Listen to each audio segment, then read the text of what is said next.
반갑습니다. 경채TV의 소선입니다. 우리가 힘들면 돌아가신 부모님을 찾게 되죠. 그리고 조상을 찾게 됩니다. 서러워서 울기도 하고 나를 왜 이렇게 낳았냐고 울분을 토하기도 합니다. 그리고 보고 싶다고 집착하고 매달리기도 하죠. 근데 무서운 게 뭐냐면 사람이 돌아가신 그분을 부르잖아요. 그러면 그 에너지가 당겨집니다. 이 몸이라는 것은 불러도 다른 지방에 있으면 금세 오지 않죠. 하지만 죽어서 몸에서 벗어난 에너지 차원에서는 부르면 그 기운이 금세 오게 돼 있습니다. 그래서 이 무서운 거예요. 일단은 사람이 죽으면 몸과 이 영혼이 분리가 일어납니다. 몸에서 영혼이 빠져나오는데 그것이 끈으로 연결되어 있습니다. 빛의 끈이죠, 그죠? 그것이 보통은 6시간에서 한 8시간 정도 유지가 된다고 합니다. 그 사이에 죽었다가도 다시 살아날 수 있는 그런 시간적인 여유가 있다는 거죠. 그래서 우리 옛날 보면 장사 지낸다고 관 속에 넣어놨는데 시체가 하루 만에 다시 일어나기도 하고 살아 돌아오기도 하고 그런 사례가 있죠. 바로 그런 겁니다.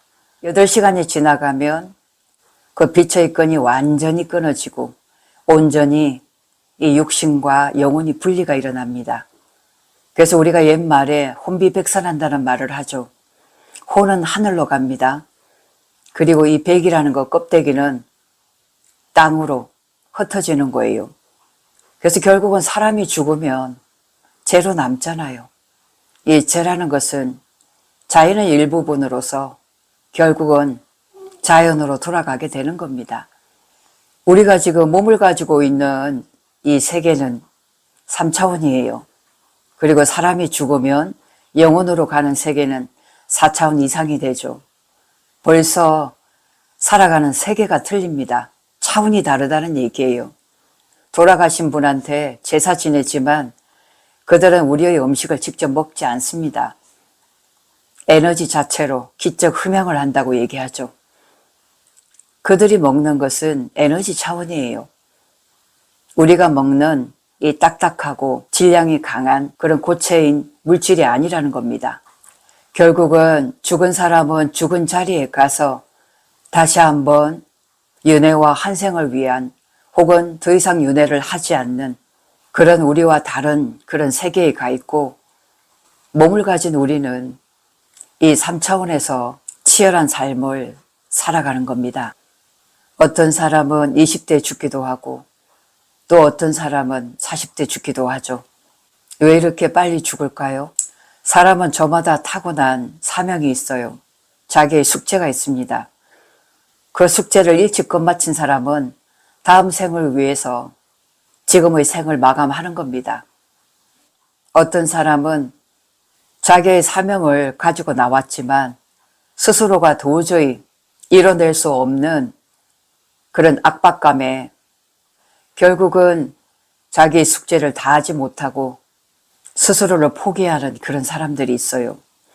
하늘에서 볼 때는 이 사람에게는 아무리 숙제를 준다고 하더라도 더 이상 그 임무를 수행할 수 없기에 일찍 명을 끝내고자 하는 그런 부류의 사람도 있더라는 겁니다.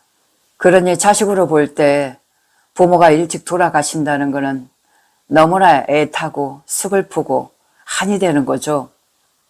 하지만 그 부모 입장에서는 자기 사명을 다하고 죽는 겁니다.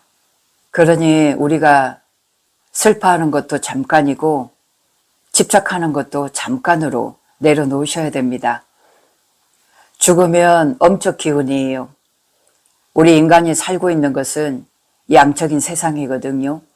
그런데 내가 자꾸 그리워하고 누군가를 부르면 그 기운이 이쪽으로 나타나게 돼 있어요. 근데 그 기운이 엄적인 기운이기 때문에 나한테 이로움을 주는 것이 아니라 도리어 나를 불행하게 만들고 내 몸을 치고 나를 더 어렵게 한다는 겁니다. 저에게 온 손님이 있었어요. 그 손님은 항상 힘들 때 자기 시어머니를 불렀다고 합니다. 심지어 돌아가신 시어머니 사진을 자기 집안에 걸어놨대요. 보통 우리 돌아가신 사진은 걸어놓지 않죠. 근데 그 시어머니가 예전에 보살이었답니다. 자기가 어려울 때마다 앞날을 예언도 해주고 힘이 되는 얘기도 해주셨대요. 근데 그분이 병으로 돌아가셨거든요. 그래서 저한테 찾아와서 자기는 어려울 때마다 부처님께, 예수님께 비는 게 아니라 늘 시어머니께 빌고 빌었답니다. 시어머니도 자기 자신을 추스리지 못하고 병으로 돌아가셨는데도 말이에요. 근데 너무 웃긴 거는 그 시어머니 얘기를 자꾸 하면서 갑자기 본인이, 우리가 접신 들린다고 하죠. 그 시어머니 기운이 묻어나는 것처럼 갑자기 하품을 하고 눈이 감기면서 사람이 좀 이상해지더라고요. 그 한 5분이었지만 정신을 못 차리더라고요. 그래서 제가 책상을 세게 때리면서 정신 차리라고 큰 소리를 쳤죠. 그래서 그 순간 본인도 깜짝 놀라더라고요. 그러면서 제가 안 것이 부르면 바로 즉각적으로 오는구나. 그리고 자주 불렀던 사람은 더 빨리 나에게 드러나는구나 라는 것을 알게 된 것입니다. 근데 이분의 삶이 시어머니한테 빌어서 좋아졌냐 하면 더 궁핍하고 더 마음 추스리기가 어렵고 삶이 고단하고 힘들었습니다. 그래서 제가 말씀드렸죠. 2번 다시는 죽은 사람 찾지 말라고. 자꾸 죽은 사람한테 집착하고 끊임없이 애착을 느끼면 결국 내 몸을 치기도 하고, 몸을 친다는 것은 내 몸으로 들어오기도 합니다. 혹은 그 기운이 그대로 연결되어서 내 몸에 병이 들어오기도 합니다. 우리 암인자라고 하죠. 암이 그냥 드는 게 아닙니다. 다 조상과 연결되어 있어요. 그래서 사조에도 볼 때 내 부모님, 조상 중에 암인자를 가지고 있는 사람은 여지없습니다. 그 부모나 나에게도 그 암인자가 들어와요. 사조에 그게 적나라하게 드러나 있거든요. 특히나 우리 사조에도 보면 보이지 않는 에너지와 쉽게 접속할 수 있는 그런 기운을 가진 사주들이 있습니다. 더더욱 그런 사람들은 집착의 고리에서 벗어나야 되고 부정적인 생각을 하면 안 됩니다. 내 마음이 슬프고 괴롭고 억울하다는 생각을 하면 할수록 보이지 않는 부정적인 기운, 엄한 기운이 연결돼서 내 몸에 들어오게 되거든요. 그러면 하는 일도 안 되고 더더욱 나를 힘들게 만들고 몸까지 망가뜨리게 되는 겁니다. 우리 인간이라는 것은 이 본성으로 들어가 보면 누구한테 의지하는 존재가 아니에요. 아주 완전한 존재, 본심본 태양 같은 존재입니다. 오직 내가 밝은 마음, 환한 마음, 기쁜 마음, 행복해 하려는 마음으로 그 마음을 바꾸셔야 내 삶이 온전히 안정이 되고 좋은 방향으로 갈 수가 있어요. 이것이 바로 우주 자연의 마음이거든요. 하늘은 어두운 것을 좋아하지 않습니다. 과거에 이솝우화에도 태양과 바람의 내기가 있었죠. 이 폭풍의 바람과 태양이 둘 중에 누가 먼저 나그네의 옷을 벗길 수 있을까 내기를 한 거예요. 추운 바람이 세게 그 사람에게 불어대니까 그 사람은 더 추워서 옷을 감싸지고 벗질 않았죠. 그죠? 근데 태양이 이 나그네를 환하게 비추니까 순간 너무 더워가지고 스스로 옷을 벗으라는 겁니다. 밝음이 반드시 어둠을 이기게 돼 있어요. 태양이 비추면 구석구석 숨어있는 그런 어둠이 환하게 밝아지거든요.